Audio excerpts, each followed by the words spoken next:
Deaths among homeless people hit a record high last year, with drug poisoning blamed for the soaring numbers.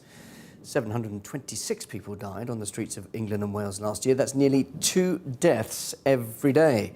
It's a 22% rise since 2017 and a 55% rise in deaths related to drug poisoning. 40% of all homeless deaths are related to drug use, mainly heroin, morphine, alcohol, methadone, tranquilizers or cocaine.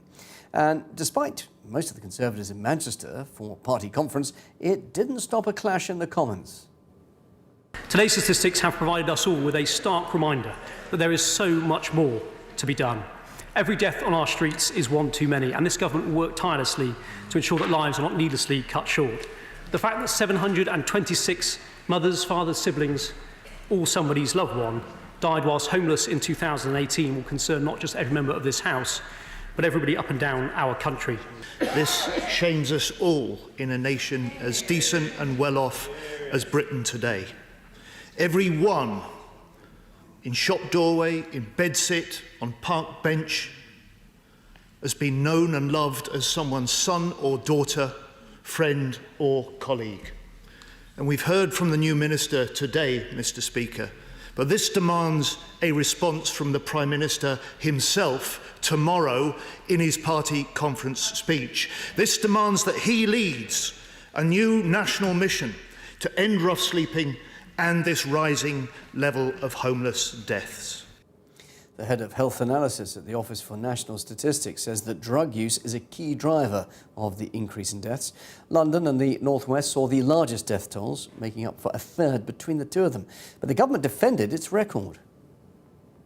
Every single death on our streets is one too many, and these statistics are a sombre reminder that there is still much more to do to tackle homelessness and end rough sleeping for good. We are also investing £1.2 billion to tackle all forms of homelessness and have made the most ambitious change to legislation in a decade. This is helping more people than ever before access vital support to prevent them from becoming homeless in the first place. Chief Executive of homeless charity Coffee4Craig, Hendrix joined me earlier. While he welcomed the funding announcement, he was sceptical about how much of that would reach those in places like Manchester. Labour are right in blaming austerity for this. I think the Conservatives have not helped in any way, shape or form in terms of the numbers of people on the streets and the numbers of people that are dying on the streets. I think it comes from their government policies. And you were hinting earlier about the fact that new sort of drugs are available now. Yeah, absolutely. We've got drugs, like spice has been a huge problem in the UK, predominantly in Manchester as well. We've had a huge problem with the neurosynthetic substances. And I personally think that actually making them criminalising spice was probably one of the worst things that the government ever did. In what way? Why?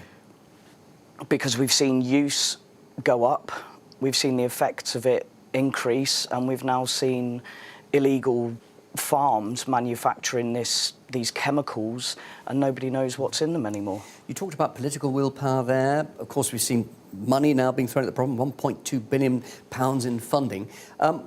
What else can the government do? And indeed, how are you, your organisation, how are you helping the situation? And are you getting enough funding to do what you're trying to do?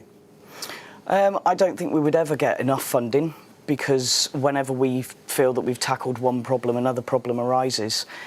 But I certainly would like to see how much of that is actually going to hit the North West, the north of England and Manchester in particular. That 1.2 billion, I think, is not going to be enough if they're talking about a UK-wide resolve to homelessness or even rough sleeping.